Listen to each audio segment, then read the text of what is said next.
남북이 다음 달 20일부터 이산가족 상봉 일정에 합의함에 따라 대한적십자사는 곧바로 상봉 행사 준비에 들어갔습니다. 네, 무엇보다 상봉 대상자를 어떻게 선정할지가 관심일 텐데요. 이준석 기자가 알아봤습니다.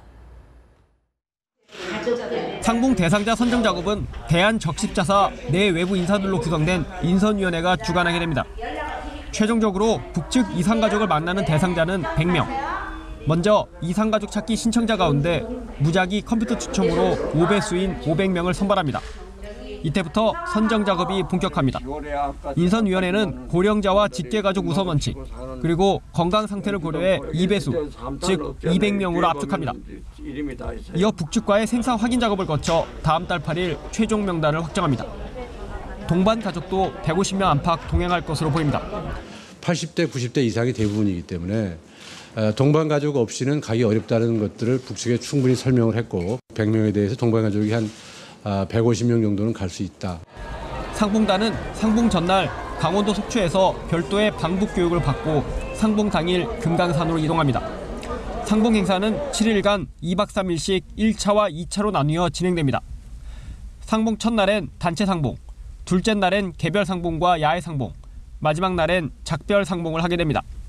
이에 앞서 적십자사를 비롯한 실무점검단은 별도로 금강산 면회소를 방문해 전기통신시설을 점검하고 연회장과 상봉장 설치 작업도 진행할 예정입니다. 연합뉴스TV 이준서입니다.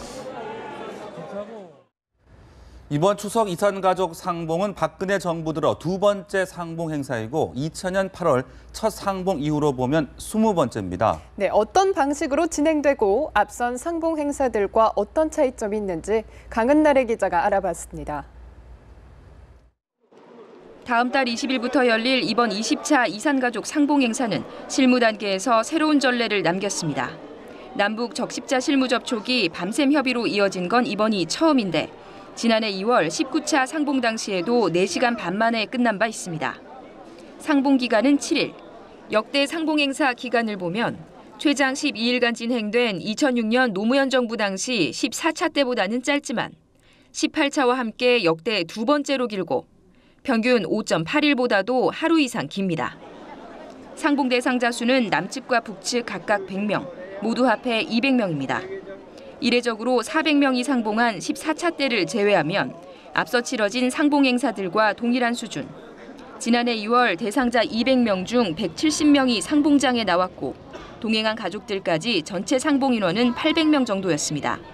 이번에도 비슷한 수준에서 상봉이 성사될 것으로 보입니다. 행사는 2박 3일씩 1차와 2차로 나누어 진행하는데 방식은 과거와 같습니다. 첫날 오후 금강산 면회소에서 단체 상봉을 하고 이튿날에는 개별 상봉과 공동 중식, 야외 상봉, 개별 석식 순으로 일정을 이어갑니다. 마지막 날 작별 상봉을 갖고 개별 중식까지 마친 뒤 우리 측 가족은 귀환길에 오릅니다. 북한 조선중앙통신은 이번 이산가족 상봉 합의 소식을 회의 종료 1시간 10분 만에 보도했는데 지난 19차 때 3시간 만에 전달한 것과 비교하면 이번 상봉에 대한 북한 측의 상당히 신속하고 적극적인 자세가 엿보입니다. 연합뉴스TV 강은나래입니다.